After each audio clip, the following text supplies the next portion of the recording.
बतलाऊंगी कि जब तब भक्ति और पूजा में कितना बल है, कितनी शक्ति है कि संत लोग जो हैं अपनी भक्ति और योग साधना के बल पर भगवान के भी विचार को अपने में आत्मसात कर लेते हैं और उनको भी वो सब बस में कर लेते हैं। वो चाहे तो पृथ्वी को और सूर्य को, चंद्र को भी अपने योग शक्ति से इधर उधर कर दे। इतने संत हमारे यहाँ के योग साधना के तपे हुए हैं और भगवान उनका साथ देते हैं, क्योंकि भगवान तो भक्तों के ही दास है। तो इसको मैं अभी स्पष्ट कर रही हूँ आपकी इस कहानी के द्वारा कि किस तरह से अपने तप के बल से ये रैदास जी ने मूर्ति को मंदिर से बाहर निकाल कर, भोला जी की मूर्ति को मंदिर से बाहर निकाल कर किस तरह से उन्होंने गोद में बैठा दिया।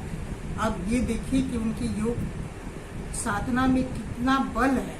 इसको अभी इस कहानी द्वारा स्पष्ट कर रही हूँ। सुनिए कि अब उनके तपस्या के बल को देखकर कितने लोग प्रभावित होकर उनके साथ हो गए और कितने लोग जो है उनसे जलने लगे, ईर्ष्या करने लगे कि अरे इनका तो बहुत बड़ा नाम हो जाएगा। तो राजा से रैदास के खिलाफ जाकर शिकायत कर दिए कि ये तो बहुत पाखंडी है, ये है वो है। हालांकि राजा समझते थे, लेकिन उन सबों के इस विचार को दूर करने के लिए राजा ने एक सभा रखी, बुलवाई, पंडितों की सभा और विद्वानों की सभा जो है अपने राज दरबार में बुलवाई। पंडित लोग राज दरबार में भी आए, सभी लोग आए। तब राजा ने कहा कि भाई हमने सभा इसलिए बुलाई है कि मैं देखूं कि किसके तपोबल में इतना बल है कि वो मेरे बात को मानते हैं और मेरा जो मैंने सोचा है उसको कर दिखाते हैं।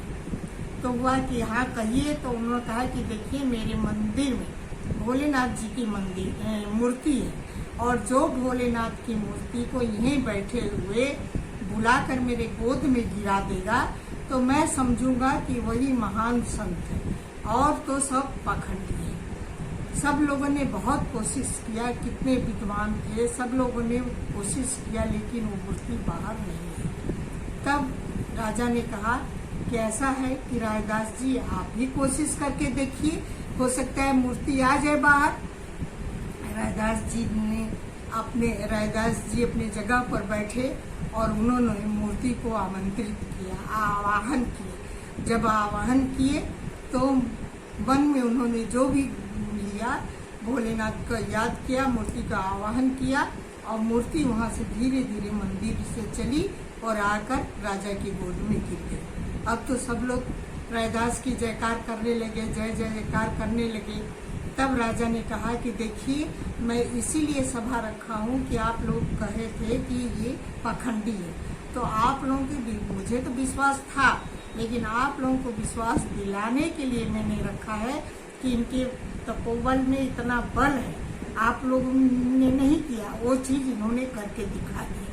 तो इस तरह से किसी को बदनाम नहीं करना चाहिए। अगर आपके पास शक्ति है तो करिए, मैं उनसे प्रभावित होइए, उनसे शिक्षा लीजिए, वो क्या कर रहे हैं क्या नहीं कर रहे हैं। तो इस तरह से आप लोग जो है परोपकार सीखिए, सबका ध्यान दीजिए और इस तरह से किसी की बुराई मत कीजिए जैसा कि आप लोगों ने किया है। और रैदास जी को देने लगे इनाम उनाम। तब उन्होंने कहा कि नहीं, मैं इनाम के लिए नहीं करता हूँ, मैं भगवान का भजन करता हूँ और भगवान के ही में लीन रहता हूँ। इनाम के लिए मैंने नहीं आपका ये दरबार संभाला है, आपके कहने के अनुसार मैंने ये सब किया है। मुझे कुछ नहीं चाहिए। यही एक संत का अच्छाई गुण है कि संत लालची नहीं है, होते हैं और नहीं होना चाहिए, क्योंकि संत का तो जीवन है साधुन धरा शरीर, परोपकार के कारण ही साधुन धरा शरीर, परोपकारी ही होते हैं, इसलिए संत का जन्म ही हुआ।